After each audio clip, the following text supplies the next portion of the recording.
Frances Amelia O'Toole was born in Halifax, Nova Scotia in 1878, the eldest of 5 children born to working-class Irish Catholic parents, Patrick and Ellen. Like so many daughters of the port city, she grew up surrounded by the rhythms of ship whistles, coal smoke, and the constant pulse of trains along the waterfront. In 1902, Frances, or Fannie as she was called, married Patrick Vincent Coleman, a telegraph operator with the Intercolonial Railway. They called him Vince. Together, Vince and Fannie built a family, 4 children, a modest home, and the steady security of Vince's work as a dispatcher. That ordinary life shattered on the morning of December 6, 1917. A French munitions ship, the Mont Blanc, collided in the harbor with a Norwegian ship, the Imo. Vince learned what the cargo was, explosives, and realized an inbound passenger train was only minutes away. His last telegraph message went out across the wire. "Hold up the train. Ammunition ship afire in harbor. Goodbye, boys." The explosion that followed killed nearly 2,000 Haligonians, including Vince himself. He was 35 years old. Fannie was at home with their youngest child when the blast tore through the city. The house collapsed around them.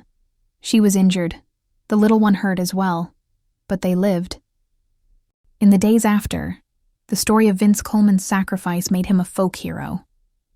For Fannie, it was no story.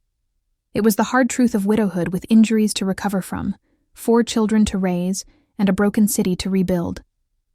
In the years that followed, Fannie found companionship again. She married James Edward Jackson, himself a survivor of the disaster, who also lost his spouse to the explosion.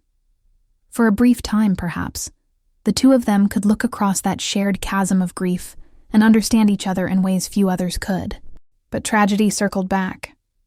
On February 8, 1923, James died at the age of 53. Less than 6 years after the explosion, and barely a year after her second marriage, Fannie had been widowed twice, both times bound to men whose lives were inextricably tied to that single morning in December 1917. Fannie endured.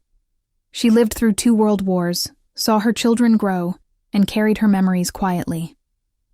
When she died in 1970, at the age of 92, she was laid to rest in Mount Olivet Cemetery in Halifax, alongside Vince Coleman, the telegrapher remembered as a hero, and not far from James Jackson, the survivor she lost too soon.